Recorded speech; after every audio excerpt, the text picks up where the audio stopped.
as the Kings were taking down the Warriors at home, I couldn't help but think of, like, I wonder if Natalie still feels good about this Dubs in 5 prediction of hers. You know? Come on, admit it. You a little bit nervous, at least more so than you were going into the series. Not nervous at all. I think they're also going to be watching that Lakers series very closely now that all those injuries occurred. I think. Oh my God, the arrogance! Watching the Lakers series. I mean, they better watch. They better watch Malik Monk and De'Aaron Fox and stop letting them go by them like a bunch of turnstiles. And I love the Warriors. I've enjoyed the Warriors. You know this, Natalie. But for purposes of this here program, I'm a huge Kings fan. Oh my God, I'm a huge King. Light that damn beam, because I just want to see Natalie have to eat it. I'm just saying that. Just saying. We're getting close. Michael and I are rooting against the Warriors. Why? Because of you. Because of you. I may come to work tomorrow. I may come to work tomorrow. Just listen to you. Me too. Explain 03. Me too. So now it's Warriors in 6. Because it was Warriors in 5. Now it's Warriors in 6. I addressed that the other day. I addressed that the other day. I said I always thought it was 5 or 6. I said that, and it's still Warriors in 6. So y'all like, I want them to lose. No, y'all don't. Y'all want a long series, and you want basketball, so stop fronting. We don't want a long series. I don't care whether they lose briefly or in 7. As long as you gotta eat it. As long as you gotta come eat it. That's all I got. That ain't happening. Oh my God, I hope they lose. You're getting a King. You're getting a Jordan Poole Oh my God, please lose. Jonathan Kuminga. Please lose. You getting all of these guys.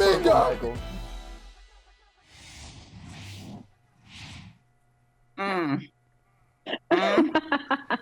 Hey, Kelsey. I'm gonna have to be the piece. Hi, Mike. Hey, I'm gonna play K&N. Hey, K&N. How are you?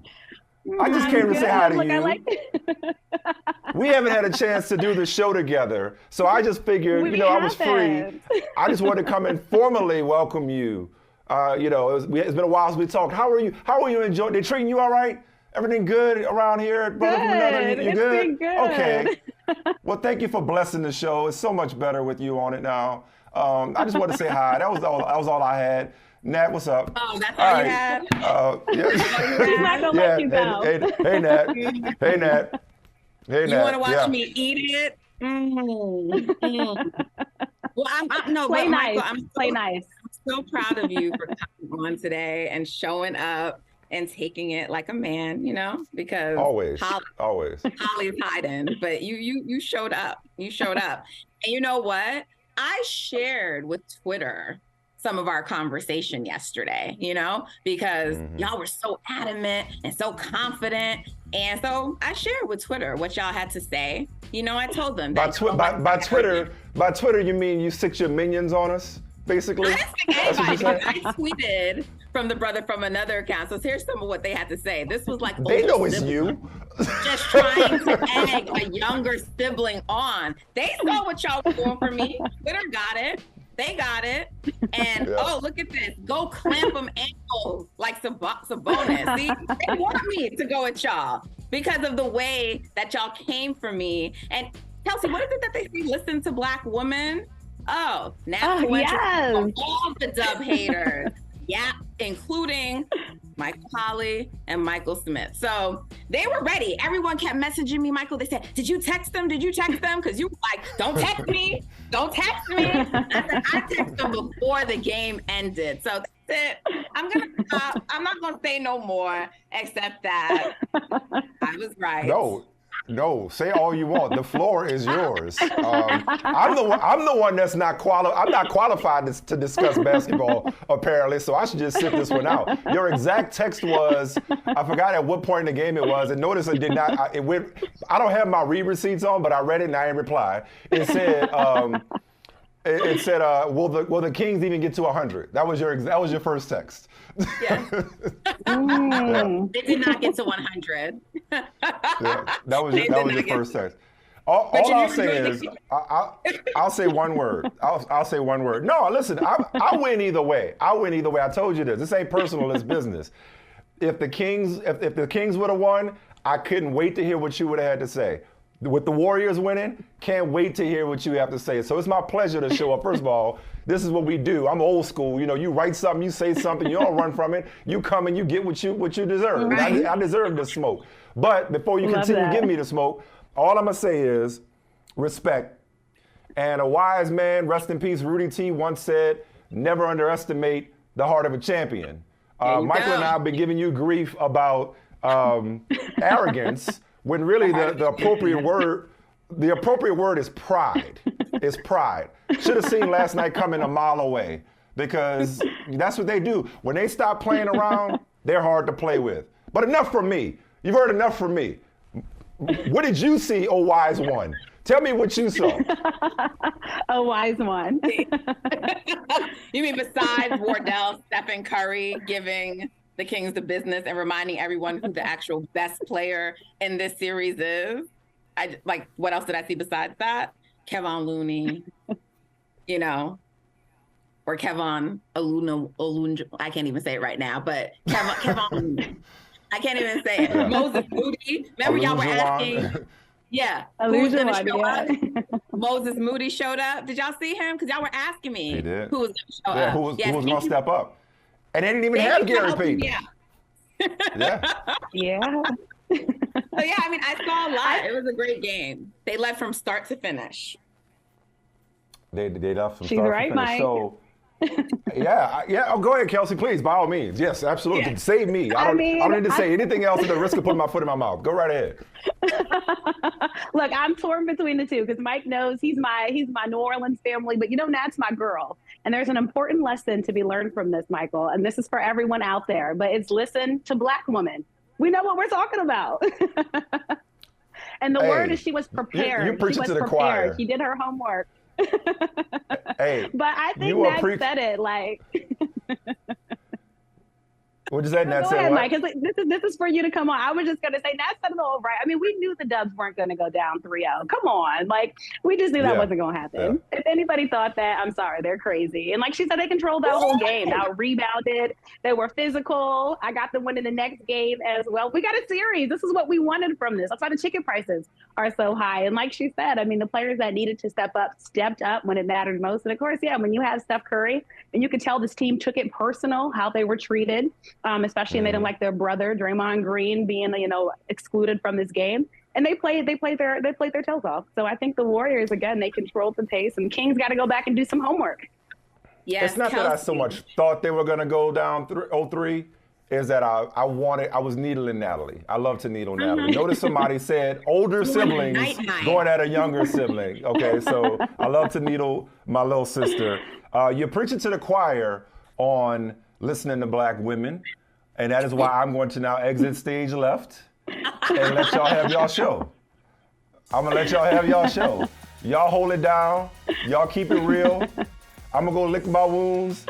Nat, I'll see you next week. Kelsey, always a pleasure.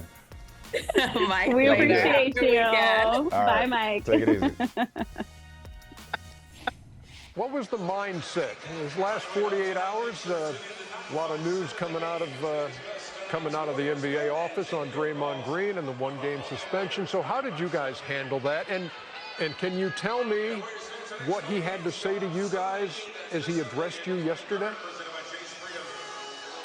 I mean, like you said, there's a lot of distractions and noise around the series. Obviously, losing both games up there was a tough way to start, and you wanted to come home with some good, focus, and then you get that call that he's just suspended, and it's a tough blow. But yesterday at practice, we had really good energy, understanding what the mission was, to understand we couldn't change anything about the decision that we knew was wrong, but that if we could come out and win tonight, it changes the momentum of the series, and it gives us an opportunity to just make it about basketball. And that was Draymond's message the whole time, was, make the right adjustments, come with the right energy, protect our home court.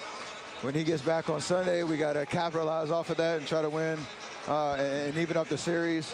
So we did what we're supposed to do. They say, Draymond's got a history, so do we. So we know how to bounce back. Woo! Woo! Bars. Oh my goodness. All right. Kurt Heelan, welcome to the show. I'm so happy to get into this conversation with you.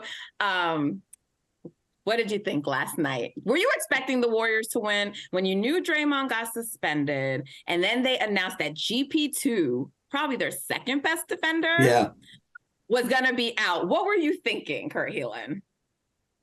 What I wanted to see, and I think part of what we saw in this was, welcome to the playoffs, Sacramento Kings. Like, welcome to going on the road with the angry crowd and the loud volume and, no cowbells cheering you on.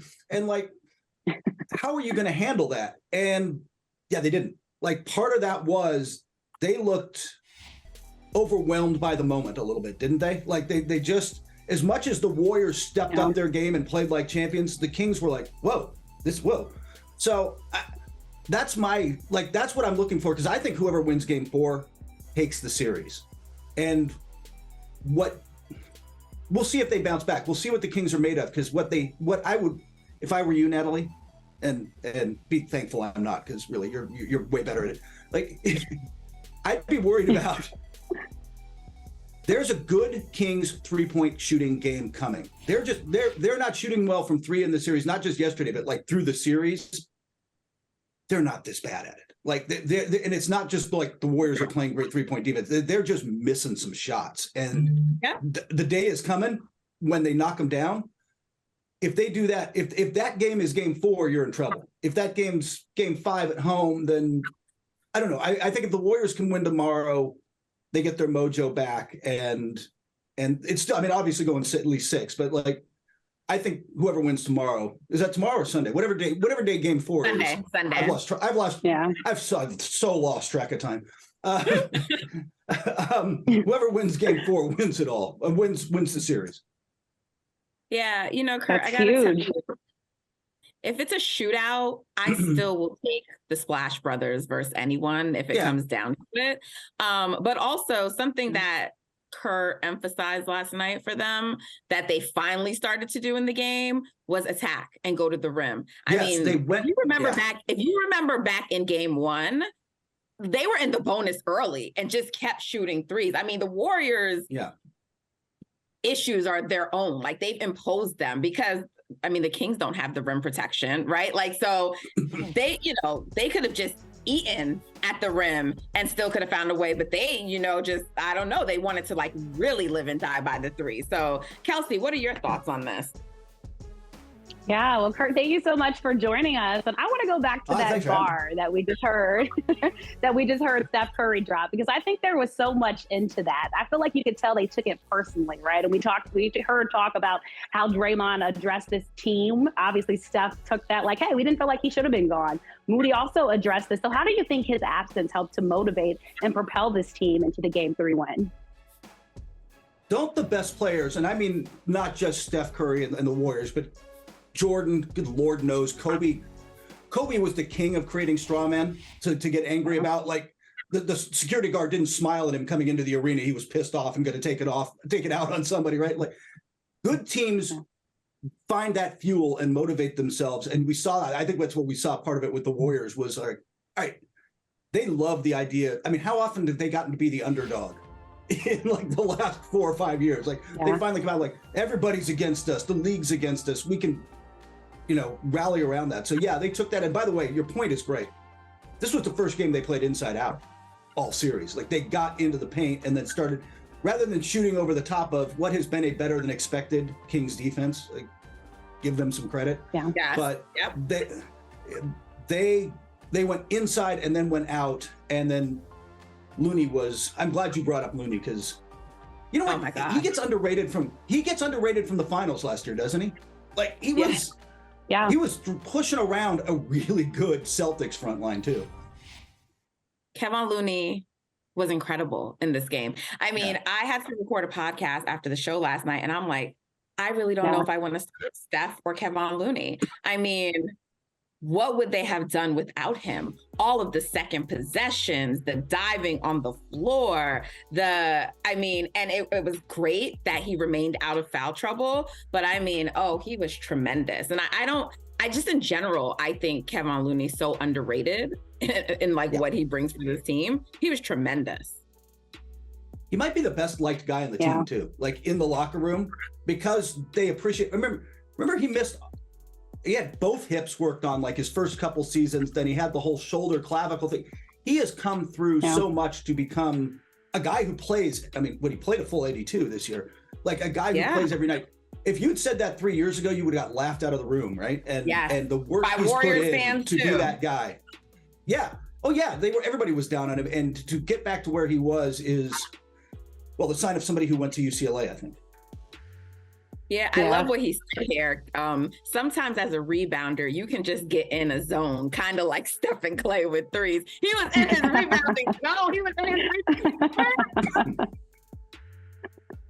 It was all his for the taking. And, going off of that, I think what we saw in game 3 too, and I think Looney kind of helped to establish this, was a different physicality, right, from this Warriors team. I mean, they wanted the contact. They wanted the Kings to be that. And the Kings obviously just couldn't handle that. So that physicality, how will that help them potentially get the win in game 4?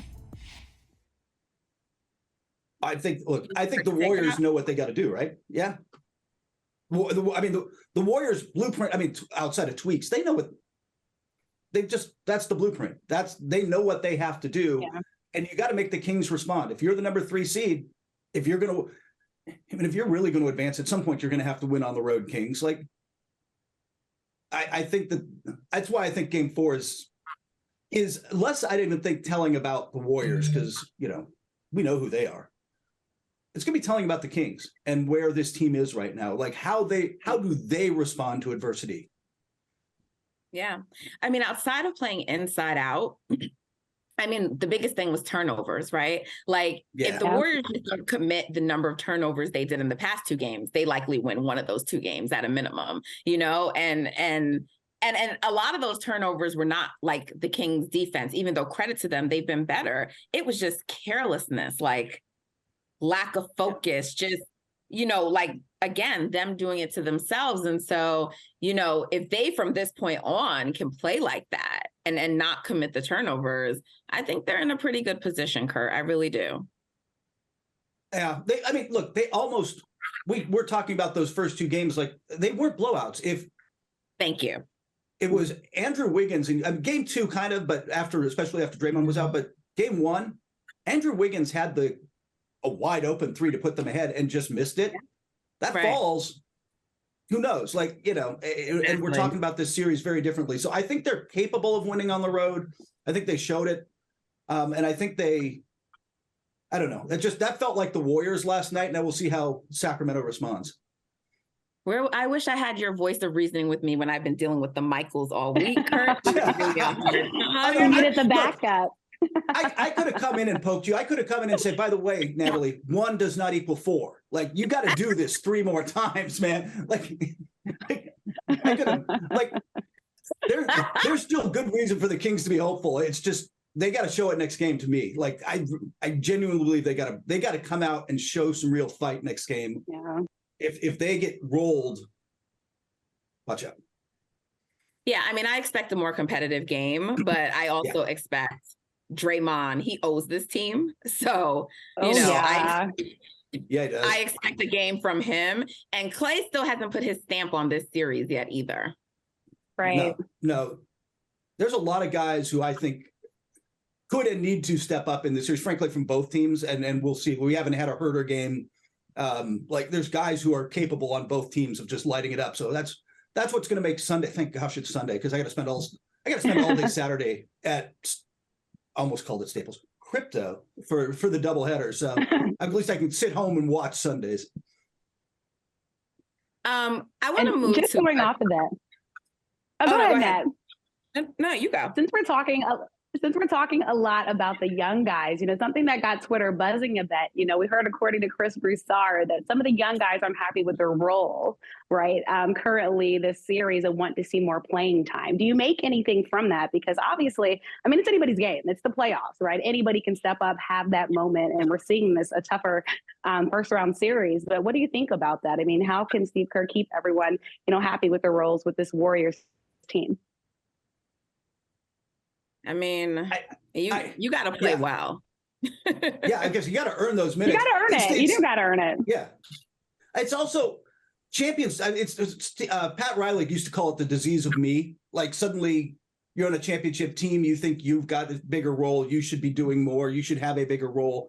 And the Warriors have largely avoided that, partially because I think the way the Spurs did in a lot of ways, just because it starts at the top. Curry is as humble a superstar relative. I mean, you don't get to be that guy unless without some ego, but like as relatively humble and coachable as you're ever going to find a superstar this side of Tim Duncan. And there's a reason that those teams sustained. But if that's starting to creep in, then it's Steve Kerr's job to shut it down and basically just go say that, you want more minutes, Moody? Well, you get more minutes because you earned it. If you want to get more minutes, go get them. Like, take them, demand them. Yeah, I mean, I wanna talk to you about the Sun series, but you mentioned Moody, and I just want to say, Moody, I'm so proud of him, Kurt, because, to me, I'm a Warriors fan, but I'm also one of the people among many others who've been saying, give Moody playing time, and that was during the regular season, and so I love this quote from him. I've always been a winner. Humbly speaking, I've always been a winner. I like the moment. And I mean, because you're not seeing Anthony Lamb, and that used to really frustrate us. So we were like, give Moody those minutes. And for a season, Kurt, where he really didn't get much playing time, to step up on this stage, I mean, I'm so proud of him. It's huge. Some guys are just comfortable on that spot, right? Like Lamb hasn't necessarily done it and been there before. Moody has. Yes, he has. Well, you were at the Suns game last night. Yes. In LA. And they did get the win. The Suns got the win. But I got to tell you, from where I'm sitting, one, I was surprised about the Kawhi news. So, I did not realize that he had even gotten injured. And so, because they really had a chance to take control of this series. But I'm watching Kurt, and I'm seeing the Suns struggle to beat the Clippers. And I mean, there was a huge free throw disparity, but I'm just saying, I'm seeing them struggle to beat a Clippers team that is missing its top two stars in Kawhi Leonard and Paul George. They're looking like this scary threat that everyone was sort of predicting. They're just not. I'm with you, by the way, on this. I came out of that. I think they're going to win the series. I still believe the Clippers, it was hard pressed to do it if you had Kawhi playing at his peak for 7 games. And obviously they're in a must-win game 4 and Kawhi's a game time decision. And my guess is he plays. But here's the thing with the Clippers. Remember 2 years ago when they were like, oh, it's day to day. We're going to see what happens with his knee. He might be back for this series. They get eliminated and they're like, oh yeah, he tore his ACL. He's out. So anything they say at this point, I just am not believing. I don't buy it. Right. But I'm with you in this sense. They haven't looked championship dominant. Durant's Durant. Booker has been the best player in the series in 45 last night. He is absolutely unbelievable. But after that, there is a drop-off. Chris Paul has not looked right. He is missing all his threes to the point last night where he refused to take corner threes at points. He was not, they were giving it to him and he didn't want to take them. Ayton's Ayton. For good and for better and worse, but I don't know if you get a lot of consistency there. And then Torrey Craig's had knocked down some shots for them and hit a big one last night, but their defense isn't tight. I love Norm Powell. Norm Powell is fierce. 42 points? 42 points? 42 points fierce? I'm watching this team in person and not thinking, wow, they scare me. They're not having that impact on me this postseason, and I'm the idiots that picked them to come out of the West. So Well, a lot of people did, though. I mean, Kurt, a lot of us did, and I think that's why some of us are hitting that worry button right now as we watch the series. Because as Matt said, it shouldn't be this hard. The Phoenix Suns, Kevin Durant came; he was supposed to be the savior, but yet here we are, just barely beating a badgered Clippers team. I mean, so all that to say, is this a team that's championship worthy? Do you think they can clean up enough to hopefully get to that spot to come out of the West? It's funny. I've started trying to differentiate championship worthy and coming out of the West, because I don't think anybody coming out of the West is playing better than Boston or Milwaukee right now. They're going to get smacked around as currently, with all due respect to your Warriors or whoever it is. I just think it's a different level right now. but are they good enough to come out of the West? I was on that bandwagon, and watching their defense and watching them in person, I'm just not there right now. I'm just not sold that this team is that good. Is it Denver? Is it Golden State? If they're playing like they did last, we're not sure. A week into the playoffs, and I'm like, yeah, I don't know. I really don't. Yeah. Kurt, thank you so much for joining us. As always, I love talking to you. You're going to be back on because we have to continue to talk more. I will talk to you anytime, anywhere, Natalie. We're all good. I love that.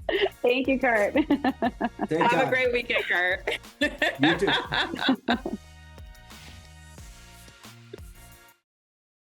Rhythm.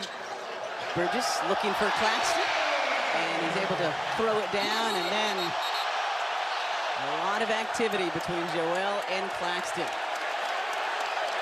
And Embiid is very hot.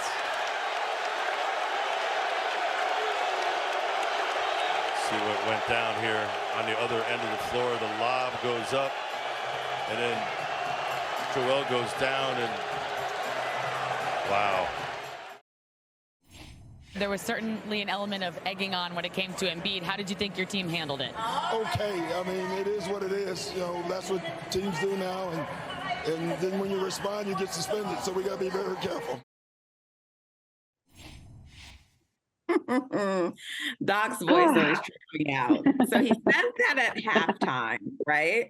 So we see the incident with Claxton and Embiid, Kelsey, at early in the game, a few minutes in. Then Doc says that at time, only for James Harden to get lost in the third quarter. I mean, this is crazy, Kelsey. Nat, it was wild. I mean, like you said, the first one was a couple minutes into the game. I had just gotten home, was just about to get comfortable on my couch, Nat, and then all of a sudden there's an ejection. I mean, it was literally crazy, or what should have been an ejection, I should say, I think. Because look, we all used to play sports on the schoolyard. Nat, me and you, we love sports. You play with the boys. And me and you will never know how this feels, but you don't go anywhere close to that area. And I tweeted this, Nat, Joel Embiid, that was a no-no. He knew better than to do something like that. Because I really think Claxton was really just trying to step over him and get out the way. But for you to do that and get him, and I thought for Joel Embiid to remain in the game, that set a precedent. And then as you said, but then later after the half, then we see James Harden doing a basketball move, using his arm and pushing off. And he gets the boot. I mean, I think if I was James Harden, I'd be the most confused person in the whole wide world, because what is happening? Like, the refs we need some type of consistency, right? I mean, this is the playoffs, Nat, also we have to remember, right? This is a whole nother level of basketball. You want to keep the guys in as much as you can. These ticket prices are not cheap. The fans came to see this. Viewers are watching this game because we want the best players on the floor. And so I just thought these were reverse calls anytime James Harden gets tossed for like a simple smush, and then Joel Embiid can lay on the ground and kick somebody in the most sensitive area. It just didn't make sense to me, Nat. So I feel like Twitterverse and me and you were trying to make sense of what we saw happen. Yeah, no, it didn't. And James Harden, rarely do I like to agree with him, but he called it unacceptable. And I do agree with him.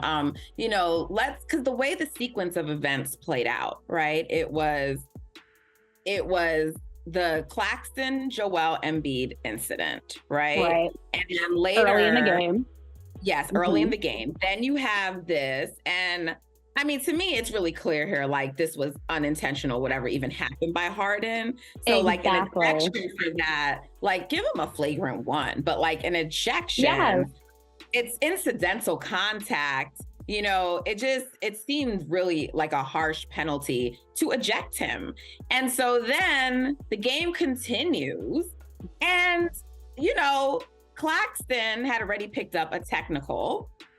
And so he dunks, and starts to taunt Embiid, and they give him another technical, and you issue that technical knowing that it's going to result in an ejection because that's his second tech. Like, why? Why are you doing this? Do the refs think we're there to see them? I mean, this is like playoffs. So, I mean, to me, there's two things going on here, right? There's first just the number of ejections and things happening in these playoffs and players being tossed and kicked out. Like, that is an issue, right? And then there's the separate issue of the inconsistency, where it's like, that should have been a blatant toss. Like Joel Embiid should have been kicked out, and he was not. Right. I mean, because it goes back to the definition. A flagrant 2, the difference between a flagrant 1 and a flagrant 2, the flagrant 2 is excessive. And I think what the world saw Joel Embiid do, and it looked intentional. I mean, there's no other way to put it. I've watched it from every angle that I've watched it repeatedly. He knew what he was doing, and he was mad. He kicked. It hurt. I mean, that seems like the one that should have gotten, but James Harden, and this is a guy who, like you said, it was unintentional, just a quick little brush off. I mean, he could have did that to anybody, and I think nobody would have took offense to it. And then, as you said, with Claxton, I mean, let the guys have fun. Let them play. This isn't playoff basketball. The guys are amped up. We love that trash talking back and forth in basketball. So like you said, it's the consistency that hurts for me as a basketball fan, as someone who covers the game. I need my relationships consistent at. I need my friendships consistent. I need my sports consistent. And yesterday, the refs decided to mess that up for me. And I think we're taking away from the game now. We're taking away from this series now. Let's be honest, this isn't the most exciting series, Nat, to watch already. But then you get an ejection, and then you get an ejection. Like, that doesn't help this series, and it's not helping the game of basketball. So I think the refs need to huddle up and just do better. I hate to critique it when it's not, when it's not earned, but I think last night it was just earned. If you have everybody just with questions, and then it makes you think, how is the rest of the series going to continue to be officiated? Yeah, I mean, I feel like they really impacted a pivotal game 3, right? Like the Nets could have won that game. Potentially, right? Right. And I mean, look, no one had the Nets winning, but even, being down 2-1 is very different than being down 3-0, And so, like, in my opinion, they impacted the series just as they could have or maybe have impacted the Warriors series as well, because I feel like they could be down 2-1, but now, I mean, they could be down, up 2-1, but now they're down 2-1 because, of the ejection for Draymond. And it's like, to me, the league did a double penalty in that situation because he was already penalized that game. He went out. And the Warriors lost their best defensive player, and they lost the game. But then you turn around and issue another penalty, and Shaq and Charles, they were talking about it on on TNT, and Shaq was basically like, I think what Joel did was worse than Draymond, and they both thought that he should have been ejected. He should have been ejected, and he wasn't. And he did it intentionally. Like, it wasn't even incidental. It was clear. He kicked his foot up, and he wanted to make it hurt. Yeah. But I think the one thing I kind of disagree though with Shaq. I don't know if I think it was worse than Draymond, though I didn't think that Draymond should have got ejected for it. But I still think this was more intentional, right? Like the Draymond thing, depending on who you ask, you're going to hear different sides, different stories to it. But you're right. I think, again, this goes back to our point. There is no consistency in the way things are being wrapped. And I'm sure Draymond's probably watching like, well, come on. Come on. What about me, right? I'm sure he was probably watching home like, what about me?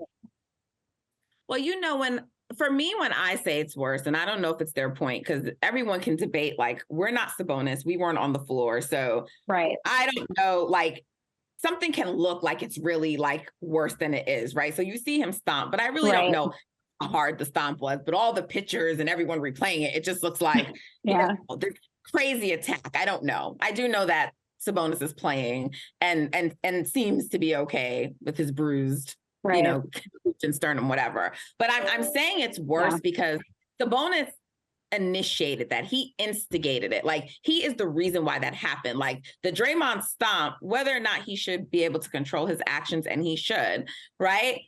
That would not have happened if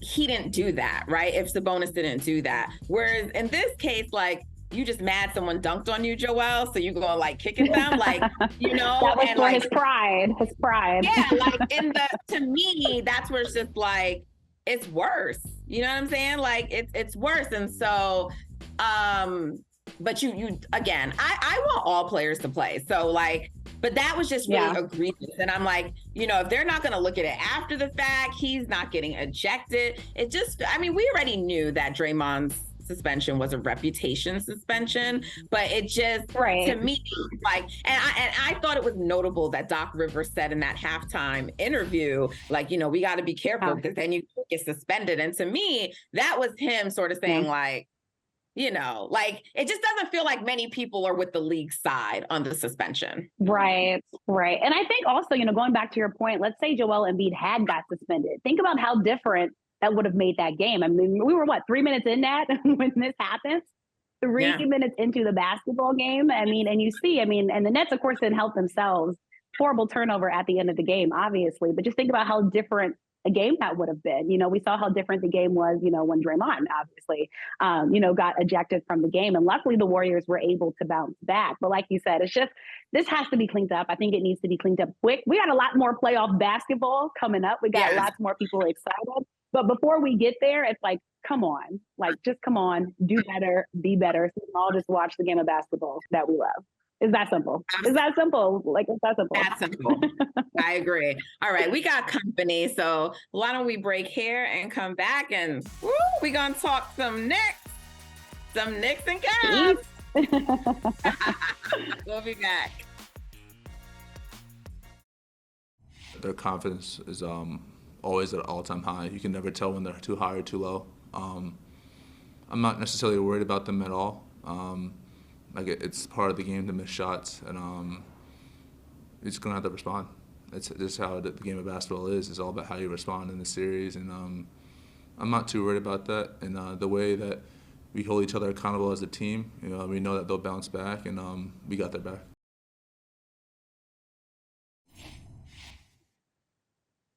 Wow, that was Jalen Brunson from the New York Knicks. He was talking about their role players. And I mean, I don't know if you watched game 2, Kelsey, but the Knicks took a shellacking. You know, they went in the first game in game 1, and they, you know, they were giving, you know, especially on the wings, they were giving the Cavaliers some problems. But I don't know, Karis LeVert came in game 2, and, you know, he impacted the game. He affected the game. And the Knicks role players, they struggled, and the Knicks, they got, you know, whopped. And so we have someone to help us break down the Knicks. So let's bring him in. CP, the franchise, please join us and let us know what is up with your Knicks. Are they going to show up the way that they did in Cleveland? So happy to have you from Knicks Fan TV, the creator. What's up? Welcome to Brother from Another. Welcome. Natalie and Kelsey, great to be on with you guys. Thanks for having me, and happy Friday. Oh, happy Friday. Happy Friday. Are you excited about tonight? MSG is going to be electric, according to Jalen Brunson. Listen, I just checked into my hotel. I'm right down the street from Madison Square Garden. I'm ready to go. Got my Friday outfit, my playoff outfit ready to go. The Garden is going to be so, yeah, you can feel the energy, man. It's going to be a great night. The fit is fresh. Maybe you need to tell me about it a little bit, or am I going to be surprised by it? You got to check it out. You know, follow me on tune in. TV. Yeah, I will debut it at that time later on tonight for sure. Got you. All right. So what's going on? The series is tied 1-1, and I mean, I'm sure you want the Knicks to win every game, but in my opinion, like, even when you guys went in and you got the job done, they split on the road. That's what you always want. Yeah. But I still felt like once the series goes 4 games, I thought it was going to probably get like tied up even and be 2-2. Just because coming in, I felt like of all of the matchups in the East, that these two teams were probably the most closely matched in terms of level of talent. So, and that's what the 4-5 battle is supposed to be, right? So, I mean, I know they're going to want to win 2 games, but, you know, it really could go either way. So what are you thinking is going to happen in this game 3? Yeah, I agree with you 100%. You know, this 4-5 matchup is evenly matched between these two teams. And the Knicks went into game 1, and despite some adversity and leaving some things on the table, they were able to get the job done in crunch time, led by Jalen Brunson's heroics. Josh Hart, coming off of an ankle injury, hit a very clutch 3 in the closing minute there when the Cavaliers were surging and looking to come back and seize the game. And so they were able to get the timely hoops that they needed to close out. But in game two is always the hardest one to win. And the Cavs came in with a sense of urgency. Their defense tightened up. Natalie, as you mentioned, Caris LeVert impacted this game. He's a wild card for me coming off of that Cavs bench. 24 points, 11 of which came against Jalen Brunson. And I thought that was the big adjustment that the Cavs made in that game, was not only to take Jalen Brunson out of his game offensively, their defense was stifling. They blitzed him on the pick and roll. They trapped him on the pick and roll, but they made him play defense. They started Caris LeVert over Isaac Okoro in the third quarter of that game. So they made Jalen Brunson have to play and work hard on both ends of the court. You couldn't hide him on defense as you could in that first half. And so I thought that was a good adjustment by JB Bickerstaff. The Knicks also in that game too, they turned the ball over way too much. 16 turnovers leading to 27 Cavaliers points. You have to take care of the ball against this Cavaliers defense. They're number 1 in the league. They are in defense. They're number 4 in the league in opponents' turnovers per game. And so that's playing right into their hands. So for this game 3, the Knicks are going to have to take care of the ball. They're going to have to move the ball well against this Cavaliers defense. Do not let this defense settle in the half court against the Knicks. They're going to have to move the ball and move themselves. And I think the Knicks are going to have to look to shoot the 3 a lot better than they have in game 1 and game 2. They haven't shot better than 30% in either one of these games. And the way that the Cavaliers defense is set up, it's set up to take away paint points, the highest efficiency points that you can get.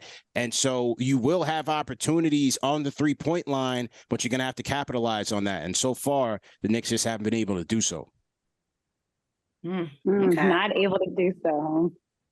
Well, CP, first off, I can't wait to see the fit later. We'll be checking you out on Twitter, trying to follow what you'll be wearing to the game. And it's not a cheap game at that, right? Isn't the entry price, I think, about $391? We've got tickets going for $1,300 on the resale market. But as Matt said, the electric crowd, we are assuming that the Knicks will be able to feed off of. And we know Jalen Brunson is going to show up. I mean, how lucky are the Knicks to get this gift? If I'm a Mavs fan, he's definitely the one that got away.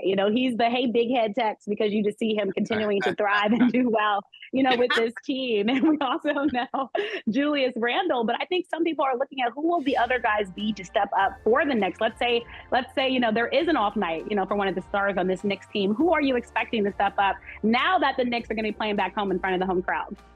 It's very important, Kelsey, as you said. In game 2, we talked about Caris LeVert. In game 1, we talked about Josh Hart. In game 3, I'm looking at Immanuel Quickley, recently snubbed for the NBA Sixth Man of the Year award. Quickley, in these first 2 games, has been very quiet offensively.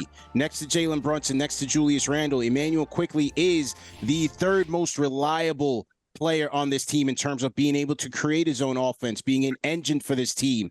Defensively, he's going to be steady, but it's on the offensive end where Immanuel Quickley really needs to break out of this slump, because this team needs it. And give credit to Darius Garland, give credit to Cleveland. I thought their defense on Quickley was quite stifling, especially early in game 2 when the game really mattered. Now, Quickley was able to find some efficiency later in the game when it was pretty much out of hand. I think he shot 4 of 8 from the field, but he's going to need to start early and start often for this Knicks offense tonight to give them a chance to win the game. A snub. I heard everything you said, but I caught that snub in there. You don't think that Brogdon should have gotten it? Like, do you think that? No. Well, there's a couple of things, Natalie, and I don't know. Are you a Celtics fan? Let me just check in on that. Let me just check the temperature real quick. Are you a Celtics fan? She's more out west. Okay. You rock with the chef. That's okay. That's okay. I'm not going to even lie to you, though. I do really like the Celtics, and they're my East team when I don't root for the Warriors. So, but yeah. Well, they're certainly looking strong, no question about it. Malcolm Brogdon, when the Celtics picked him up, I thought that was a great move for them. I thought if he could have stayed healthy, he was certainly going to help them off the bench and give them much needed depth. They needed that, especially when you watch them lose to the Warriors in the NBA Finals. It just looks like they didn't have enough firepower off the bench, and he's been that for them. She shot the 3 ball very efficient. I think 2nd or 3rd highest in the NBA this year at about 45%, which was great. So the efficiency numbers were there. But with Immanuel Quickley, I don't think the voters really took into consideration his defensive impact on this Knicks team. I mean, his defensive numbers on and off the court were better than Malcolm Brogdon's. And I thought that Quickley was more impactful to this Knicks team, more important to this Knicks team than Brogdon was to the Celtics. The Celtics, they still had Derek White. Obviously, Tatum and Brown are able to do their thing. Marcus Smart as well. But for the Knicks, you take Immanuel Quickley off of that bench, I don't even think they make the 5th seed in the East. They are not that good. He was that impactful for this team, especially coming off the bench. It seems that because Brogdon got a lot of first place votes, it seems that a lot of the voters took stock in the fact that Brogdon didn't start any games, whereas Quickley started 20 games. Now, for the Celtics, that will impact you. Right, and for the Celtics, it was intentional for the Celtics. They wanted to preserve Brogdon, so they moved Derek White into the starting role when a guy like Marcus Smart couldn't get it going. So I didn't like that the voters, kind of held that against Quickley. He still came off the bench for way more games. You saw last year when Tyler Hero won it, he started 11 games. So, Jamal Crawford, Lou Williams, they started games when they've won it as well. I just thought the voters sold Immanuel Quickley a little bit short. Trust me, I understand with the Warriors, it's the same thing for Jordan Poole. He couldn't be considered a 6th man of the year last year because he had a lot of games that he started, probably more than 20. Yeah. But I get it. I do just want to ask you quickly, Julius Randle, how's he feeling? There was a little dust up in game 2. Just a little one. How's his health, and how is he going into this game 3 tonight? Well, he met with the media yesterday, and it was all smiles for him. He felt like he was feeling okay, but I'm telling you, I saw that fall. It was right in front of me. I was at the game, and I was beside myself. I was so uptight. I was so tight at head coach Tom Thibodeau for having Julius Randle in garbage time, put his health on the line, put his series on the line, because it was a scary fall, and I didn't know how he was going to recover from that. So he seems to be okay. And we'll see how he looks in game 3, because the Knicks are definitely going to need his offense against an Evan Mobley to have a chance to win this game as well.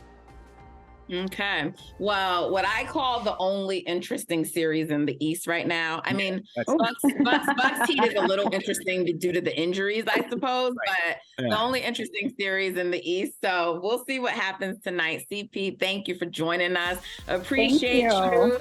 We definitely look to have you back on again. Natalie, Kelsey, keep up the great work. You guys are doing amazing things, man. I've been following you guys on social media, so continued success. And next time, tell Michael and Michael speedy recovery, and I'll catch up with those guys another time. Great, thank you. Appreciate you. Good luck to the Knicks. Have a great weekend. The day has finally arrived. It's been teased, it's been talked about, but Twitter began removing legacy verified check marks. It started yesterday on April 20th, and it continues, Kelsey. And people are having fun with this. I don't know. It's just madness right now, what we're watching. Brother from another account, we have lost Holly and Smith. We have lost the verified badge. The Michaels have lost their verified badges, depending on who's looking at it. When I go in to see it, when Kelsey goes in, she sees it on Holly's. But people are losing their verification, and Twitter has gone wild. Kelsey, what do you make of all of this? Matt, they've been gone beyond wild. I mean, it feels like we're at a funeral. I mean, people are really in their feelings. I hope you guys did not just get your sense of belonging by that little blue verification tag. Like, you all, let me just tell you, you all are so much more than that. I promise you, your followers will still be there. We still know who you are. Now, I've never had one now, but I've been fine with that. All right. Because look, people still know who I am. All right. And so have you. But don't let Elon do this to you, folks. I'm glad to see though that folks aren't paying for it. It's just another money grab. But who needs a blue check, when you've got the man above going for you? So that's how I feel, Nat. I just feel like I need to just do a quick sermon out there to the folks who feel like they've lost all life. Like, it's okay. Well, I promise. You had the stars tweeting about a Sierra blue check or no check. I know my fans still checking in. Halle Berry was on Twitter making jokes. Our girl, Ashley Nicole Moss, who is a regular on this show, she's still been able to keep the blue check mark. She says, I've been sick and off the grid, but I still have my blue check mark. Elon changed his mind again. Now, listen, I was told that a few exclusives got to keep it. Apparently, LeBron James gets to keep his check mark, and Elon alleges he's personally paying for it, along with of course. Stephen King and a few others. And I just thought this was so hilarious because, LeBron did make it clear to pay for it. But it's so, I mean, I don't care about me personally having the blue check mark, but I do think that it's important to have it because, you know, you have all these fake accounts that pop up. The other day, someone got duped by a Draymond Green account because it looked so much like it. And it's just like, you just got to be extra careful now. You got to like look at someone's account, make sure, like read it, you know, so the verification did serve a purpose. I know that they were sort of the elites and people felt high and mighty about it. But I do think the part about, you know, the fake accounts and all of that, I do think it can hurt. And they're even forcing advertisers now. Like they're trying to push advertisers to keep Twitter blue. So it's going to be interesting to see how this plays out, Kelsey. It's a new Twitter world. I think we all just have to get used to that. The one thing that's always going to happen in life, Nat, is change. And obviously now our Twitter has changed. I know we don't like it. I'm like you. But now you just have to do a little bit more research, do a little bit more homework before you retweet that tweet or go ahead and like that tweet. I don't think that's a bad thing. I do think maybe if people aren't buying into it, though, who knows? Maybe Elon will change his mind and revert back. But, you know, it is what it is. We move forward. I'm still going to be following NBA Twitter, WNBA Twitter, my NFL Twitter with the draft coming up next week. So I just think, again, y'all, we'll be fine. I just thought it was a funny day to do it, though, on 420. Like, I feel like that was purposeful when they decided to combine those two days. I know, he's so ridiculous. Like I said, he's a very unserious person. I don't even know how you take him seriously. Listen, Kelsey, so good to have you on today, girl. So good to have you on. So much fun. Thank you for having me, Nat. Oh, you're welcome. Enjoy the weekend, guys. Thank you for joining us. The Michaels will be back with you on Monday, talking NFL draft, NBA, and more. Hey, thank you for watching Brother from Another. If you haven't hit that subscribe button, go ahead and do that now. Don't forget, you can catch us 3 to 4 weekdays on PeacockTV.com and on Sirius XM Channel 85.